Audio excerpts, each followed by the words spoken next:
Welcome to BCB Bioeconomy Cluster Builder webinar series for industrial applications of biomass and processing byproduct series. My name is Catherine Julia Mort. I am the Knowledge Transfer Manager for Industrial Biotechnology at KTN, as well as working on the BCB project. So I would just like to start with a few bits of housekeeping. So all of you guys will be muted throughout the webinar. So please do use the chat box for submitting questions to the speakers and for any technical issues with sounds or visuals.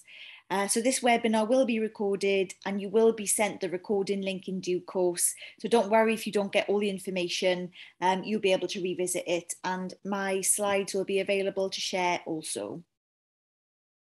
So in terms of the agenda, I'm going to give you a quick introduction, followed by the dissemination of the breakout room key discussion points from the last webinar we held in May. I'll then be handing over to my colleague, Dr. Jennifer Haggerty, who's going to be talking us through the iBioIC funding landscape. I'm then going to come back online and talk you through the next steps in terms of our Project Consortia workshop happening next month. So we have got about 10 minutes, maybe 15 minutes for Q&A at the end, and that will be hosted by my colleague, Dr. Dana Helt. So in terms of the purpose then of this whole webinar series, so as we know, there's a huge drive to net zero globally and in the UK as we are moving away from the use of fossil fuels. So this means we need to achieve a greener, more sustainable and circular economy. And of course, IB is a huge part of this solution.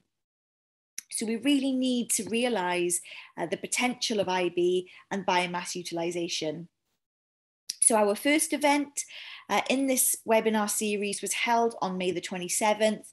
I think probably most of you guys attended, and this really was to help us understand Scotland's and UK biomass innovation landscape in more detail and connect people along the supply chain. It was a great event. We heard from the key industry biomass players. We held lots of breakout room discussions, and all the information gathered from those discussions is being collated, and I'm going to talk you through that information today. So myself, on behalf of KTN, I did submit the information that you guys gave as part of the call for evidence for the biomass strategy that was last Tuesday. So please do look out for more details on engagement from BEIS around this. Should be coming soon. So I'm just going to go straight in. These are quite word heavy slides, but there was so much good information that came out of the breakout rooms that I just want to get it all down and share it with you. So please do bear with me with the busy slides. So we had 3 key biomass focused topics. The first one was around waste biomass and co-products. The second breakout room was focused around non-food crops as sustainable feedstocks for high-value chemical manufacturing. The third topic was around innovative fermentation applications, all around harnessing the amazing Scotland's distilling and brewing heritage to develop new products around sustainable feedstocks. So 3 topic areas, and I think we ended up with around 100 people attending the event, and that was split across 9 breakout rooms. So it's quite a well-attended event. So we asked you guys 2 key questions. The first question was, what were the main challenge areas that you were facing in reaching the potential of your biomass utilisation? And this was all around policy drivers, government incentives, standards, scale-up funding, the usual stuff. We then asked you what could be done to facilitate connections across the supply chain. Would a Project Consortia workshop be useful, and who would you actually want around the table? So the surprise outcome was that each breakout room across the 3 topics, 9 in total, you all reported the same challenge areas. It's not really a surprise to me, to be honest, because I've held lots of events like this across lots of different areas, and usually people do come up with the same challenge areas, but it is great to be able to capture this so we can feed it forward and hopefully realise some of the recommendations that you've come out with. So in terms of the dissemination, I'm not going to go through the 3 topic areas because the key messages were all really the same. And we had some really good stuff coming out. So in terms of the key messages around UK biomass as a whole, the message from you was the UK does have good volumes of different types of biomass, which can be used for various applications to produce different products. So this is a good thing. The general consensus was that biomass utilisation is key to providing solutions in the move away from petrochemicals and fossil fuels, which is required to meet this chemical supply chain demands as fossil fuels are phased out. So that's good. Of course, we would all think that because we're all into biomass, but it's good that we are in agreement. Biomass should be used as an alternative to producing these high value chemicals, materials and other base products, and not just limited to the production of bioenergy by burning it. This is a really important point. And this was fed into the biomass strategy for BEIS. And so many good things can be done with biomass. We don't just need to burn it for bioenergy. So it's important to get that key message across to the powers above. There was also a strong agreement around the need for a biorefinery concept for biomass utilisation, where several technologies are adopted at different stages to produce a variety of high-value products. So this biorefinery concept, this is really what's needed to achieve the highest impact and value for biomass. And we all recognise that the true potential of biomass utilisation is not fully understood or recognised by end users or biomass producers, so that we get this engagement across the supply chain. So that's a good thing to know and realise, and hopefully we can push this message around why everyone should be processing biomass for high values later on. So we've got around 6 key challenge areas from the biomass community. You've all put these in. And the first one was just a basic understanding of the landscape. There's a big challenge around this. So where is the location of biomass in the UK? What are the exact volumes of each type? And what are the main technology focus areas according to each specific biomass type and related end product? So we all know we've got this stuff around the UK, but we don't know much else about it. So this then led on to people asking for like an open access or a free access biomass or feedstock map for all of us to use. It has to be up to date in terms of the volumes. These do change, and the grower information by region. This was deemed to be a very useful tool for us to use. And if this map could also include available and related technologies associated with each type of biomass. So we're talking about the inclusion of technology and solution providers, all the good research and academic institutions that are working in this area, scale-up facilities, as well as who the end users are. So a comprehensive map.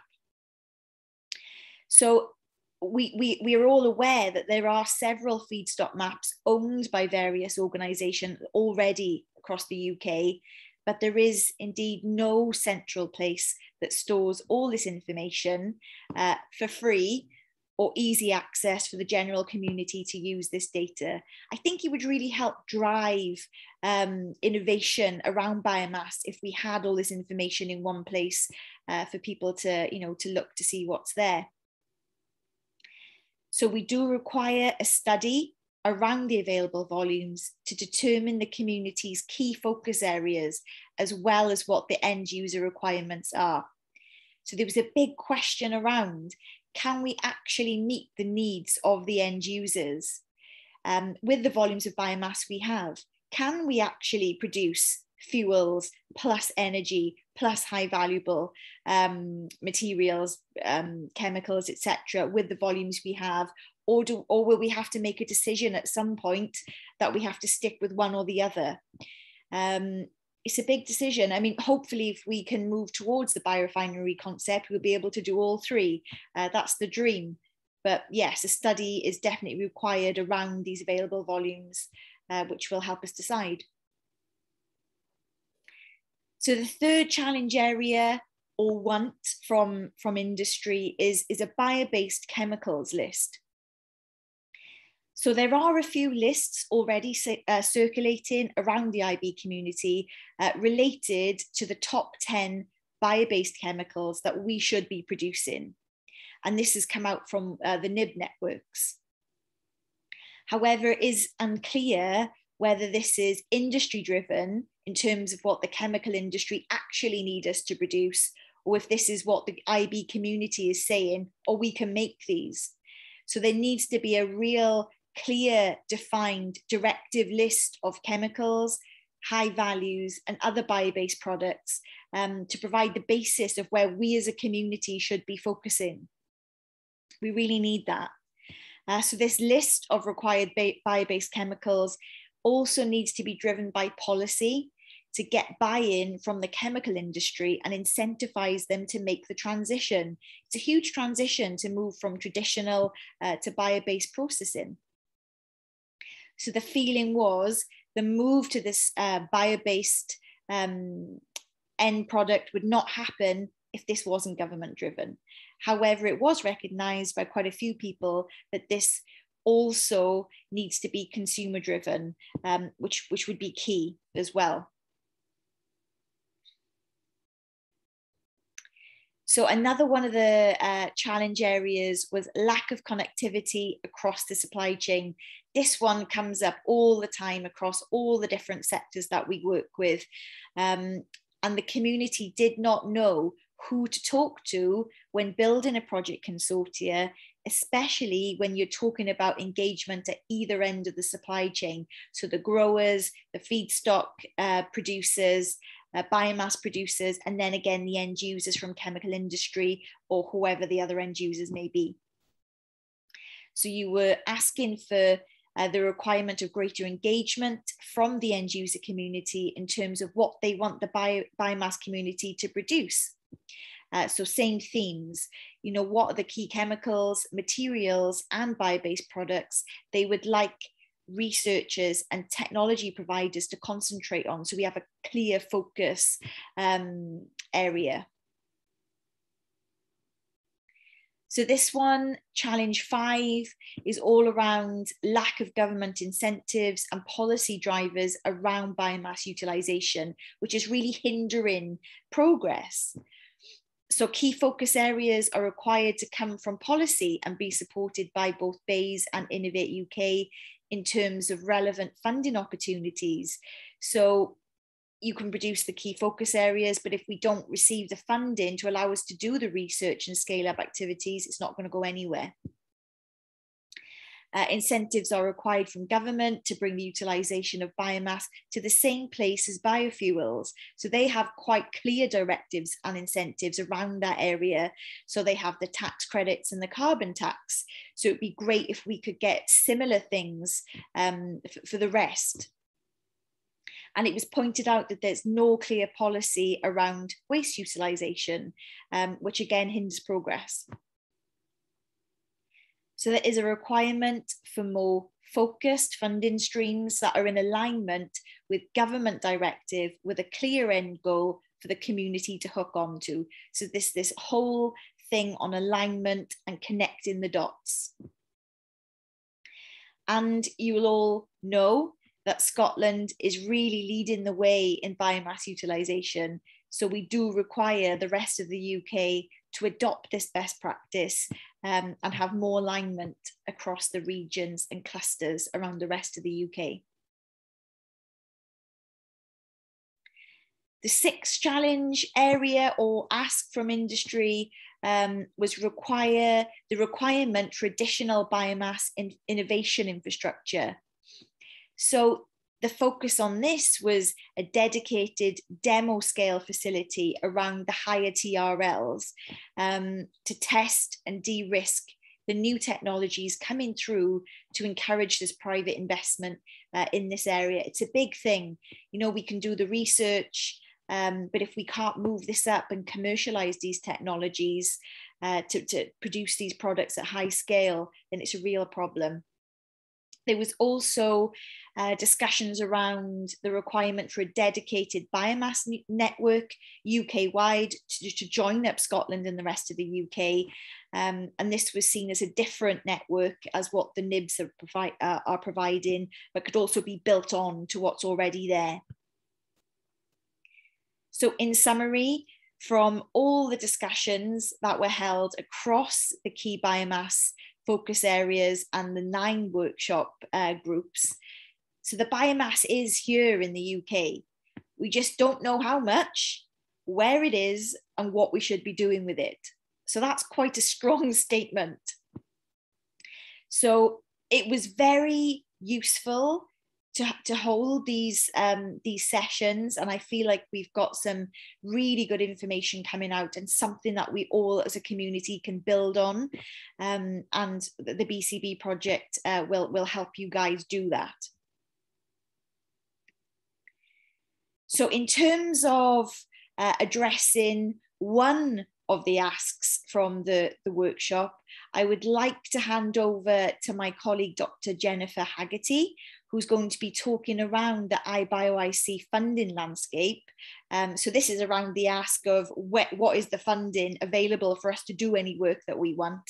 So please look at this funding in the context of how does this apply to us building a biomass utilisation project, and see if you can pick any good things out. So Jennifer, I would like to hand over to you and hear all about this wonderful funding. Thanks, Catherine. I just need to share my screen. 1 second. Fantastic. Okay. Yeah, hopefully you can all see that. Yep. I'm sharing the right screen. Fantastic. Okay. Let's see. Okay, first of all, I want to thank the BCB team for inviting me along today, and thanks for all of you for attending. Hopefully you find this presentation informative. So as mentioned, I'm going to talk a little bit about the iBioIC and what funding we have to offer. I'm sure most of you are aware who we are, but we're a networking and support organisation who were established in 2014, basically to help accelerate getting biotech-derived products onto the market. And we do this by linking industry to academia and government as well. I also just want to mention a couple of our successes to date. So we have over 120 member companies. We funded over 90 research projects with 50 companies. We're currently this year welcoming our 100th PhD student. We've also launched an MSc NIB and also more recently an HND with a further education college. And through all of this, we've managed to leverage over £17 million towards the Scottish bioeconomy. If you want to find out any more, you can visit the website, and you can also follow us on Twitter as well. So how do we support businesses in Scotland? We offer lots of different things. Obviously today I'm going to be talking about the funding, but we can actually support businesses through their innovation journey through things like advice, access to facilities and equipment, through our scale-up centres, and also things like skills and training. Before I go on to the funding, I'm sure I'm already speaking to the already converted, but it's just to make everyone aware that iBioIC is not just interested in things like chemicals, we're interested in everything that can be made using biotech processes or feedstocks, everything from things in the healthcare sector through to materials for construction and everything in between. Because so many different products can be made using biotech, it obviously involves lots of research disciplines, and that's why having these collaborations with academics is so important. So to aid with this, we have 2 funds that are currently open to try and harbour these collaborative research projects. We have our feasibility funding, which is up to £20,000 for very early stage proof of concept research. This call closes on the 9th of September, but actually we accept applications at any stage and we just review them as they come in. The other fund we have is our innovation funding, and that's up to £100,000 for a larger research project. This call is actually closing on the 1st of July, so I know it's a bit late at the moment for anyone to apply. But we're hoping to have another call open up after July. It'll just depend on how much interest we have for this current call. It's also worth mentioning here that the iBioIC grant covers the academic cost at 80% FIC. There's some conditions for our funding, so the projects have to be innovative, but they can be within any IB sector, and we also fund things like platform technologies for biotech applications. The higher education institute has to be based in Scotland. The industry partner doesn't have to be based in Scotland, although we do prefer that. But if you're not based in Scotland, you have to show a tangible benefit to Scotland. And it can't just be that you're working with the research institute, there has to be something else there as well. We ask for an industry contribution that has to match the iBioIC contribution, but this can be in kind and or in cash, except if you're a large company, then that would have to be 50% cash, 50% in kind. And another thing to note as well is that your proposal has to show a good understanding of the market opportunity as well. We also have a couple of other calls that are open. We have our Scale Up Accelerator programme.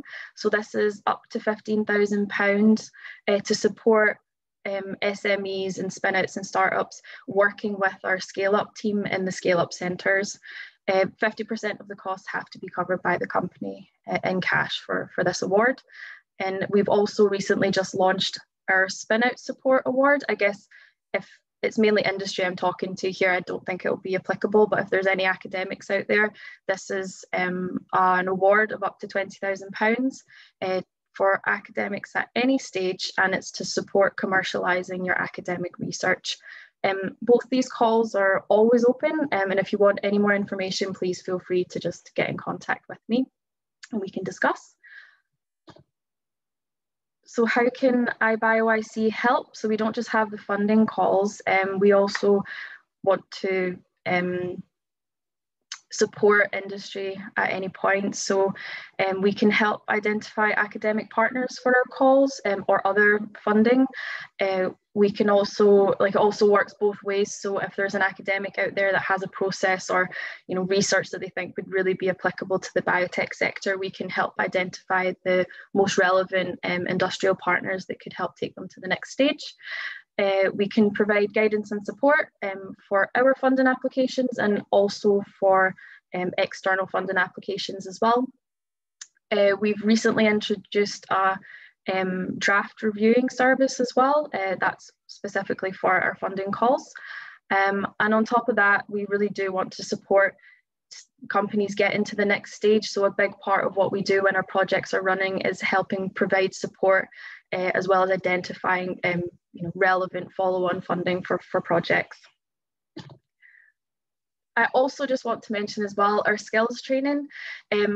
We have in the past, well, we're hoping to get refunded, but we have in the past had fully funded PhD projects with industry placements from around 3 to 10 months.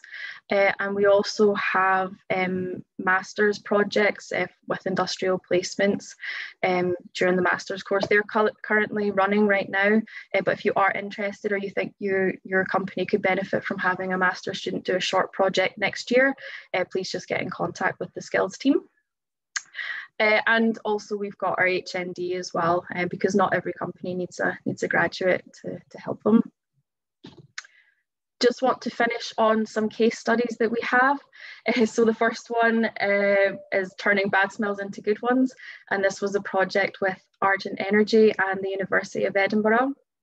So Argent Energy are a company who manufacture biodiesel, and they wanted to look at whether fatbergs that were found in sewers could be used as a feedstock for compounds relevant to the fragrance industry.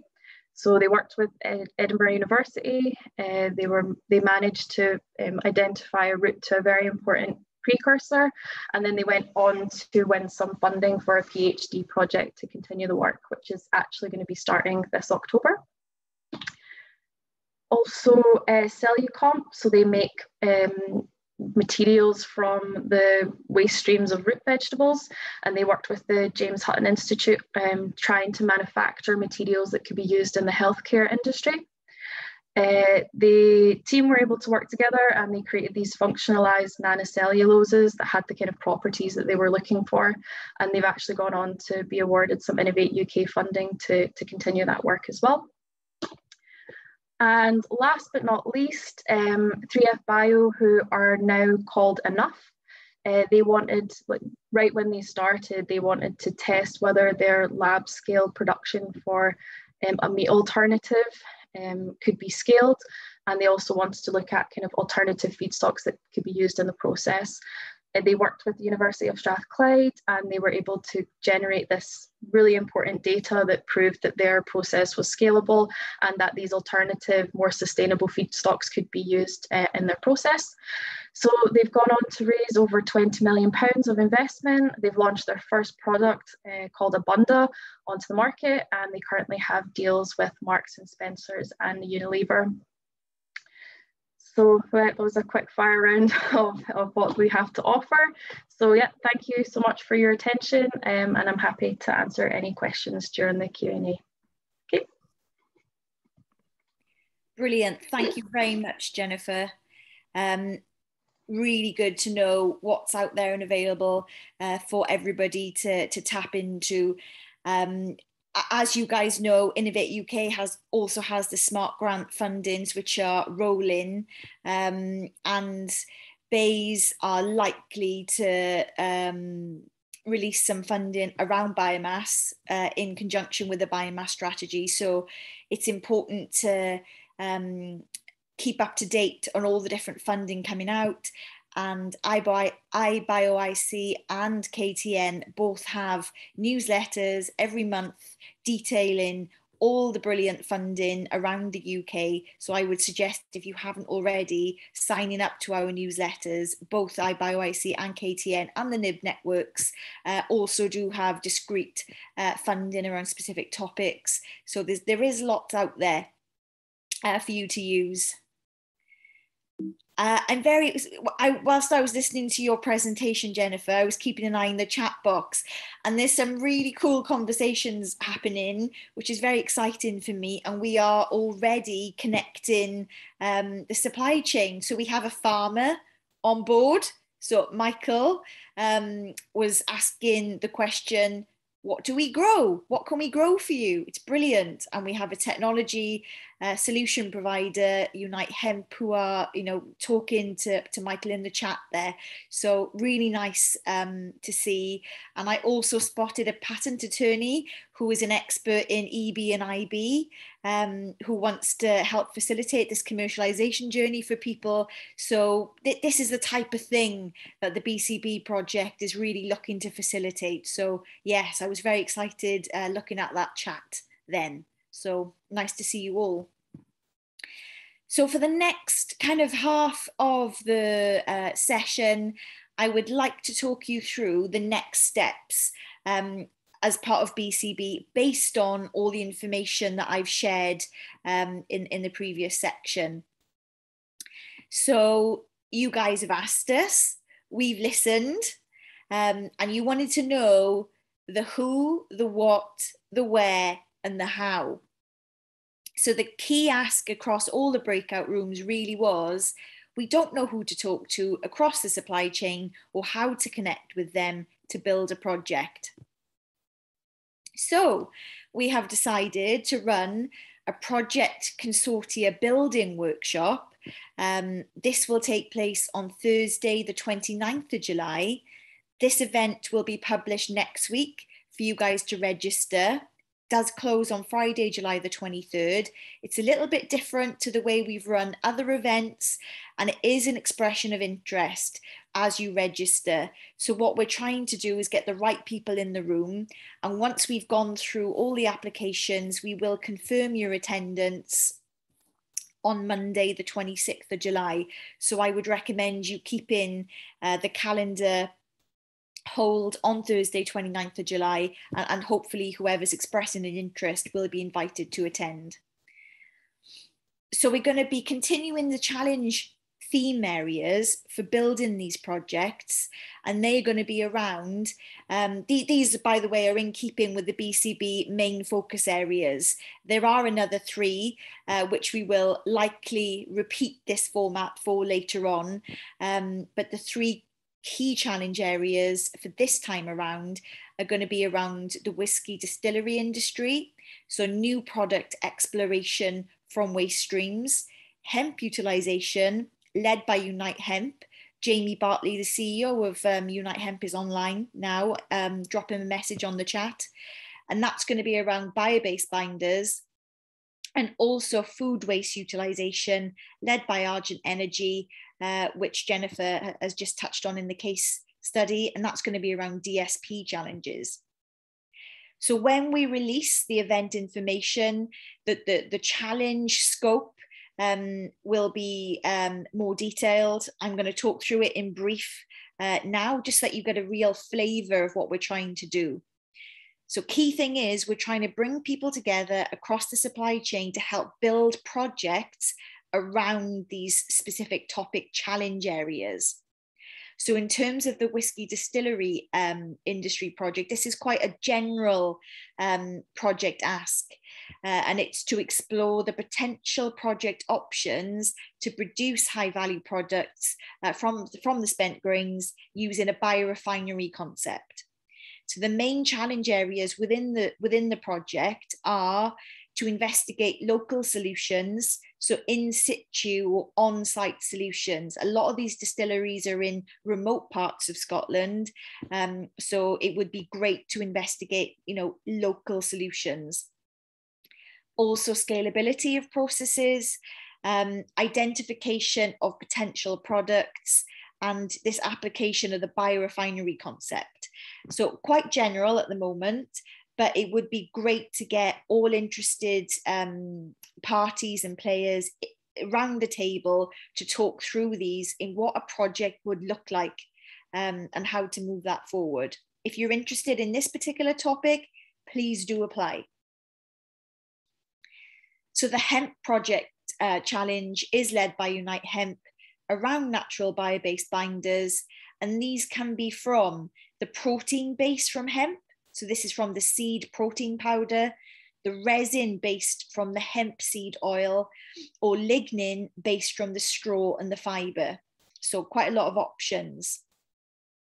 And the main challenge areas within this project are around the viability, the extraction method, again the scalability, the performance of binders, cost analysis, and life cycle analysis. So if that resonates with any of you online, or you can think of people that you know who would be interested in bringing together a project like that, they have expertise in those areas, please do apply.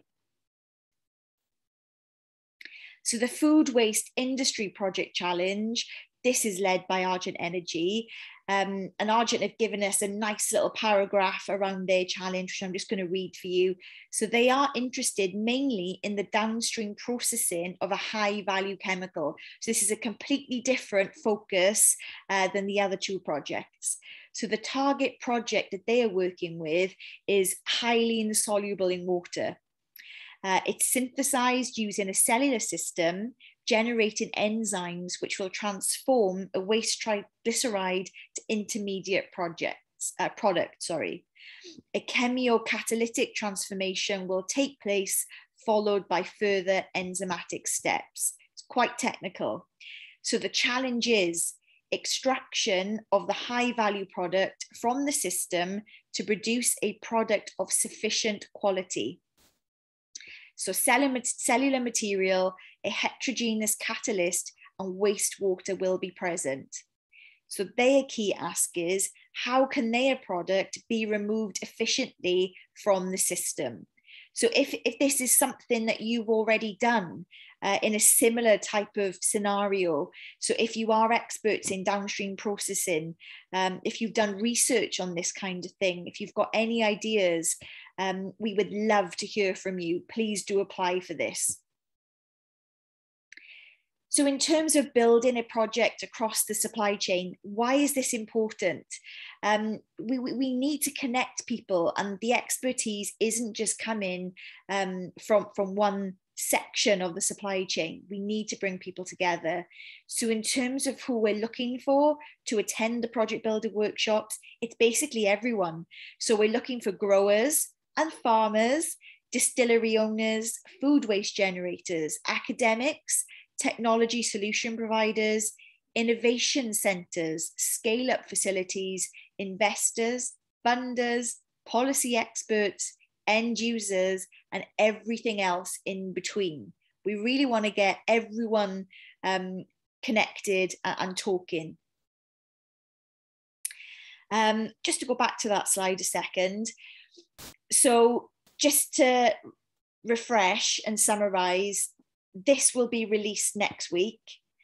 Please do look out for the information on the BCB project, and we'll try and get a mail shot to everyone who's attended this event and the last event so that you don't miss it. Yeah, and please just get involved. You know, there's a wealth of expertise on this line. There's 42 participants today. The last event was 100. The amount of expertise and knowledge that we've attracted to these events is immense. So if we can capitalize on that and build these projects, and then look out for the funding that could, again, facilitate the outcomes, then I think we're on to a really good thing. But we can't do it without you guys. In terms of some parallel activities that you might be interested in, myself and Dana at KTN, we're currently conducting an IB and EB scoping project. And it is in keeping with this whole series with BCB. So what we're trying to do is gather a greater understanding of the IB and EB opportunities required to meet the chemical supply chain demands as part of the transition to a net zero economy by 2050. This does include the utilisation of biomass. It is in parallel also to the BEIS Biomass Strategy, but it is a separate piece of work. So we've been commissioned by Innovate UK to do this. We're going to be sending out surveys and conducting follow-up interviews. If you guys are interested and you'd like to get involved in this and have your say, please do contact me, and I'll probably be contacting you anyway. But if you can think of anyone else, please do pass this information on. So we need you to help us shape the biomass innovation space. And why it's important is we're not just gathering information for information's sake. We're looking to report back to Innovate UK and BEIS with the list of recommendations, in the hope that we will then get some follow-on work, funded work by Innovate UK, so that we can realise some of these recommendations, including the feedstock maps, any other project activities that are coming out, maybe even a potential network, who knows. So it's really important that you guys feed into us what it is that you're looking for. In terms of future BCB activities and events, please do, again, look out for any future events on the project page. So we're going to be focusing on the future around agri-food, algae and CO2 utilisation. So if that stuff interests you, then yeah, please sign up. So we're going to move now to a Q&A session chaired by the lovely Dana, who's been checking what's being put in the chat box. And if there's anything else that's come out that you'd like to ask questions on from what I've just been speaking about, please do post something in the chat box and we'll try and get to all your questions. So Dana, I'm going to hand over to you. Thank you, Catherine. Do you want to stop sharing your screen? I will. And maybe if people want to put on their cameras, would be nice to see people's faces and not talk to a black screen. There's some really good discussions going on in the chat box, or maybe we can talk about them in a bit. I know that Ellen Whiteside had a question for Jenny. Ellen, do you want to unmute yourself and ask Jenny directly? Yeah, thanks, Dana. Yeah, my name's Alan Whiteside. I'm an innovation consultant, and when the UK was able to participate in Interreg programmes, I worked with the NHS Highland, and we developed smart specialisation in clusters around health and environment that are really relevant to this call. So, for example, looking at pharmaceutical pollution, so how you could use IB to develop sustainable pharmaceuticals, but also look at how you could develop nature-based solutions to deal with the pharmaceutical pollution. But my question was around the funding, because you're looking for these projects, but how do we build up, say, like clusters and cluster partnerships of knowing who's interested in what, and critically what the needs are of the industry in order to be able to identify an issue and opportunity and then develop the solution through to a product or a service? Because too much time is giving on the project and not maybe kind of the systems and the networks needed in order to kind of support them. Mm-hmm.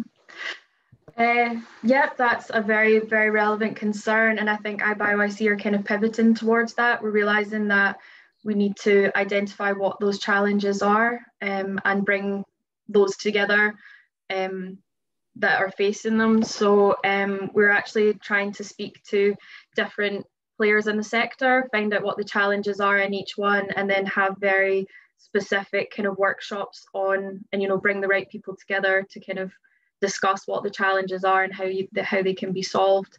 In terms of the funding, we don't really have funding to do any sort of like cluster building, but we do have a really large network. So I think if you were looking to identify those partners, we could help with that, and we can also help to identify like the more relevant funding to help build up these clusters as well, and iBioIC can support with that. Yeah, I agree. And also just to add that this work that Dana and I are doing on behalf of Innovate UK, one of the recommendations is likely going to be, Alan, I'm going to send you a survey so you can fill out this information on what you would like, and I will include it in the report.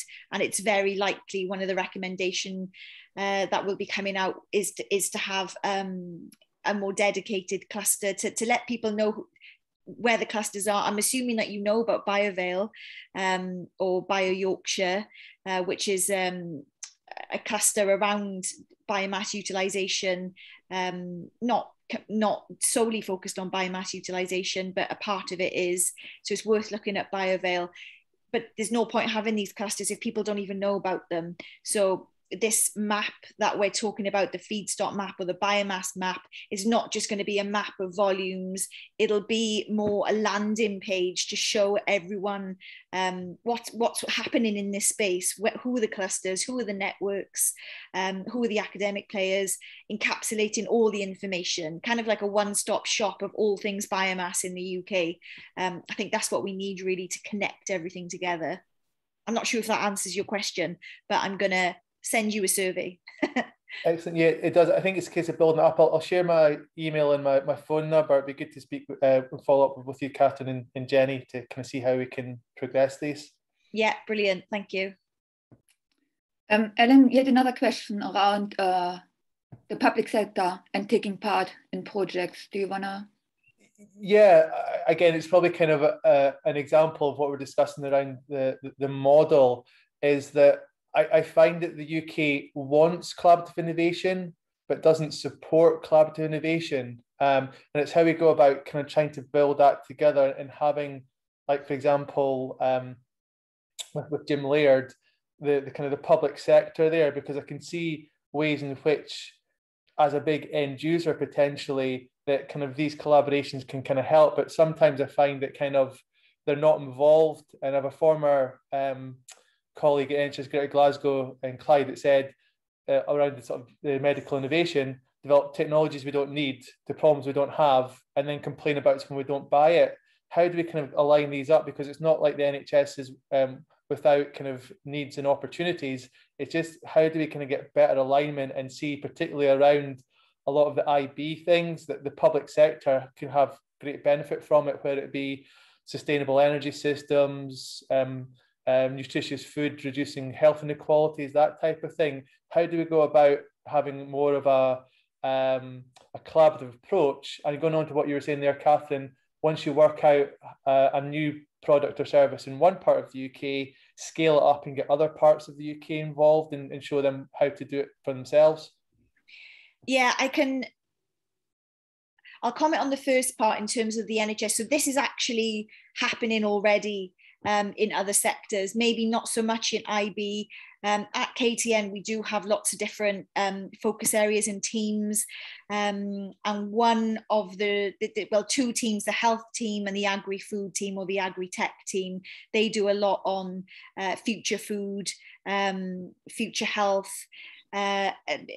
an aging population, all these kind of topic areas. I'm not an expert in any of these, but I know that they're aware, and there's big projects happening, and we do have a lot of public sector buy-in, and they are a part of these projects. Donna, you can back me up on that. And we have a lot of charities that are involved as well. So these things are happening, maybe not in our sector, but we do have tried and tested methods of getting buy-in and engagement. So yeah, I think you're right. We need to do something to make sure they're aware of what's happening in our space and how that could relate to the work that they are doing. Would you agree, Dana? Yeah, completely. And I think that's one of our jobs as well, keeping the communication going, and attending events and talking about the opportunities from industrial biotechnology, engineering and biology, and so on. There was a really good discussion going on between Sarah, Jamie, and Ellen in the chat box. I don't know if any one of you want to say something about that one, talking about biodiversity and sustainability of biomass.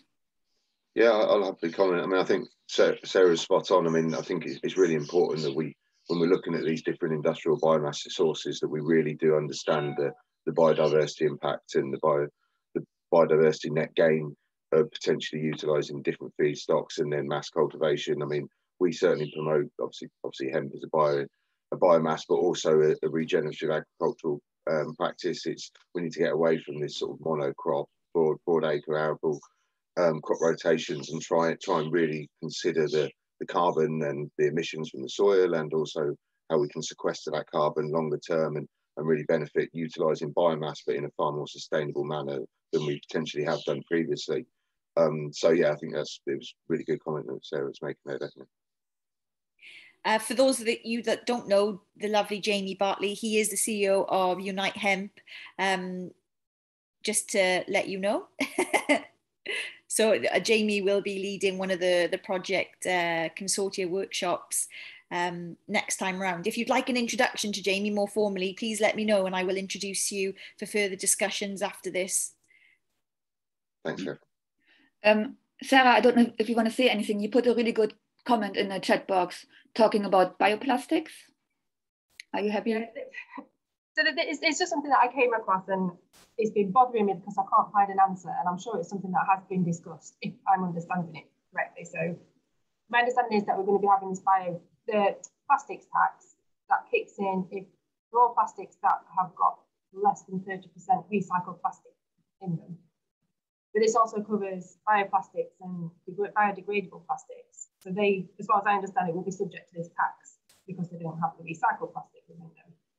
And I just didn't understand what the reason is behind that, and I can't seem to. I'm sure somebody must have discussed it to death, but I can't find anything. So if anybody can tell me the answer.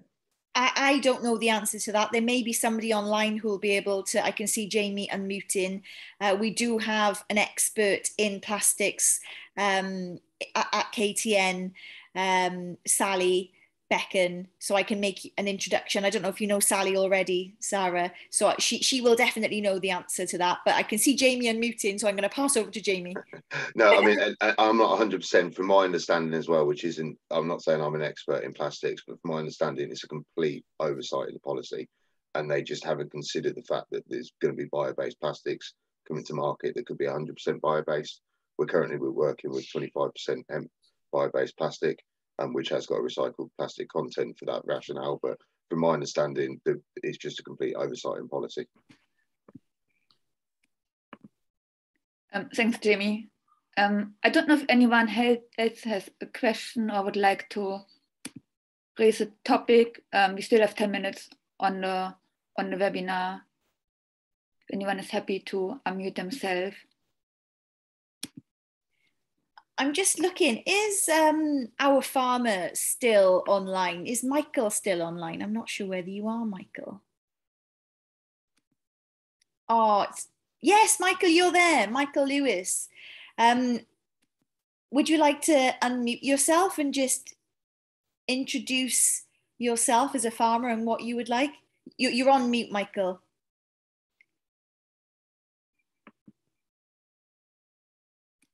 Jess, I'm not sure whether you can unmute.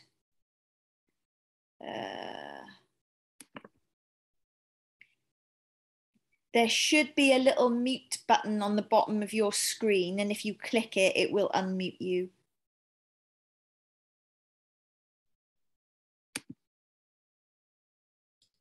What was the name? Sorry, Catherine. Michael Lewis.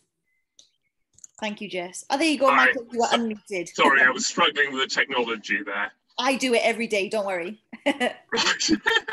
Sorry, what was the question? I just wanted you to introduce your lovely self as the farmer online. I'm very excited about this.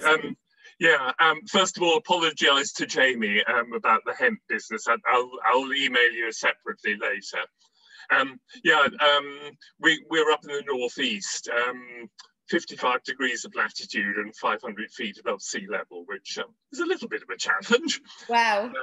At the moment, we grow wheat, barley, oilseed rape, oats occasionally. I'm just interested that I see this as a big opportunity for farmers.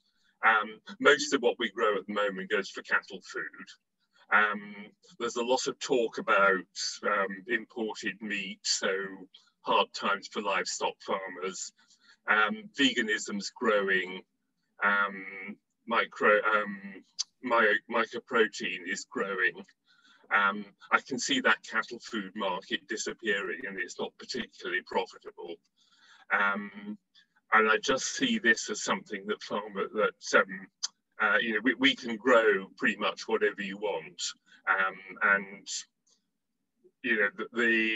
the sort of products you're looking at, whether you're paying us £100 a tonne or £200 a tonne, is really neither here nor there.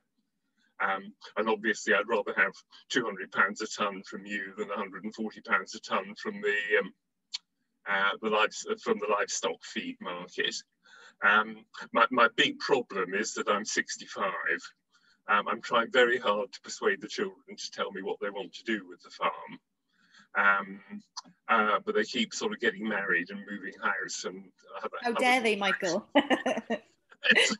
But please, if there's anything that people need, if you're using one crop, but the proportion of the chemical you're trying to extract isn't high enough, I think farmers should be looking at different fertilizer regimes, different pesticides, planting at different times of year, different varieties of things. My hunch is that with that sort of thing, you take something that's got a 3% concentration of the thing that you're looking for, you could probably get it up to 6 or 7%, which is going to save you a lot of money in processing it.